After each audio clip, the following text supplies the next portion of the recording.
Nielsen with Web Marketing Today. I'm in San Francisco at the Search Engine Strategies Conference with Kim Krause Berg, and I want to talk with you. You're a usability expert. So they say.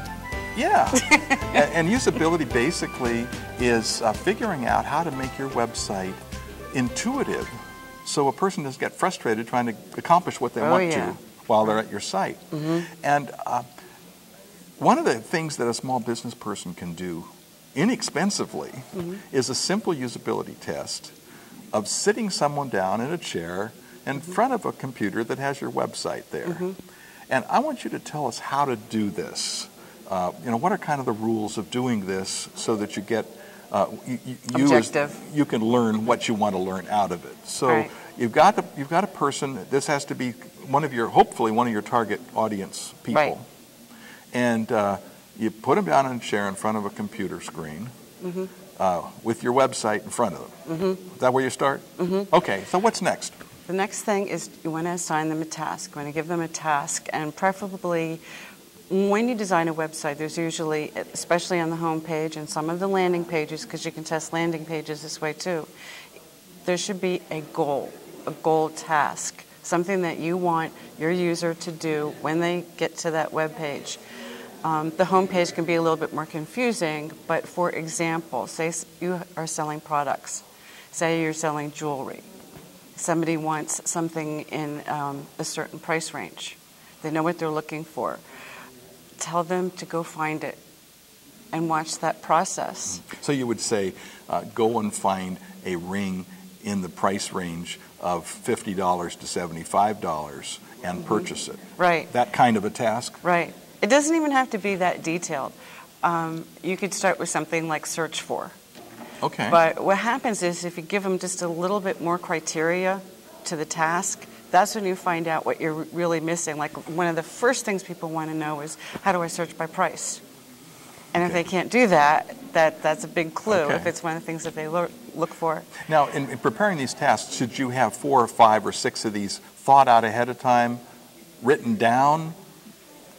Then you give them one by one to the person orally or in written form, or what? How do you do it? Well, first of all, you sit them down and you relax them. Okay. And because they feel like somebody's watching their every single move. Which you are. Right.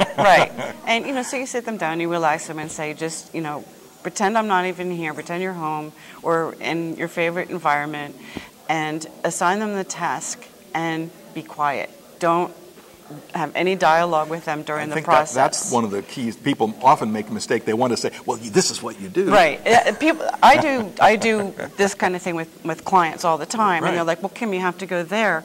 And then they go, oops, I shouldn't have told you that. Yeah.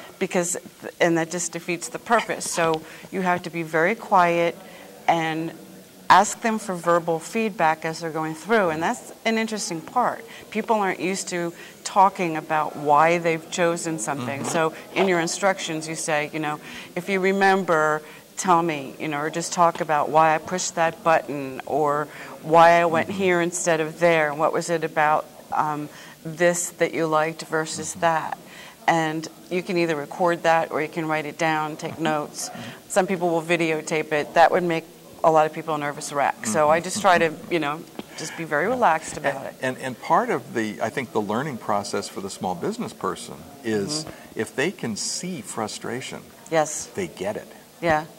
If they are able to relieve that frustration quickly, they may not get it. So it's important for them, not only for the process.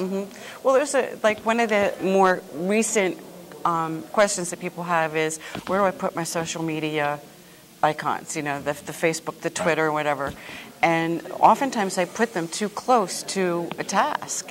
And it confuses people. And they don't understand that you've got a follow task and a search for or a buy now or a read this right next to it. So which do you want them to do? Why are you distracting them? But you don't understand that until you watch people use the site. So how long might a test like this last where you have them sitting in front of a computer? Try not to go past 20 minutes, half an hour. Why? Because they get tired. It's a lot of stress. Right. So I usually limit it to 1 or 2 tasks, and that's it. And you can get a lot of information. And And I heard Jacob Nielsen say one time that if you get 5 people in front of a computer, you can come up with 90% of what you need to learn, which I thought that was fantastic. It's amazing how much you can learn by watching someone else, because when you do it, you take it for granted. You know where it is, but they don't have a clue. So you have to see them process this whole thing, and then you start to realize where the flaws are. Well, everybody processes information differently, and what's helpful is to get different people from different demographics, ages, gender, different disabilities or special needs. All of that feeds into how they are going to use your website. Something interesting about Jacob Nielsen that people don't realize is that he once said there's 2,000 heuristics, usability heuristics, that he uses. And most people are down to like thinking 5. So it's really detail-oriented. Hey, thanks for sharing with us. Tell me about your business and what you do. I work for Lebeck Integrated Marketing. We're a startup, and we've got a great team. We do social media, usability, SEO, PPC for companies from small to large. Well, thanks for sharing with us. This is Ralph Wilson with Web Marketing Today.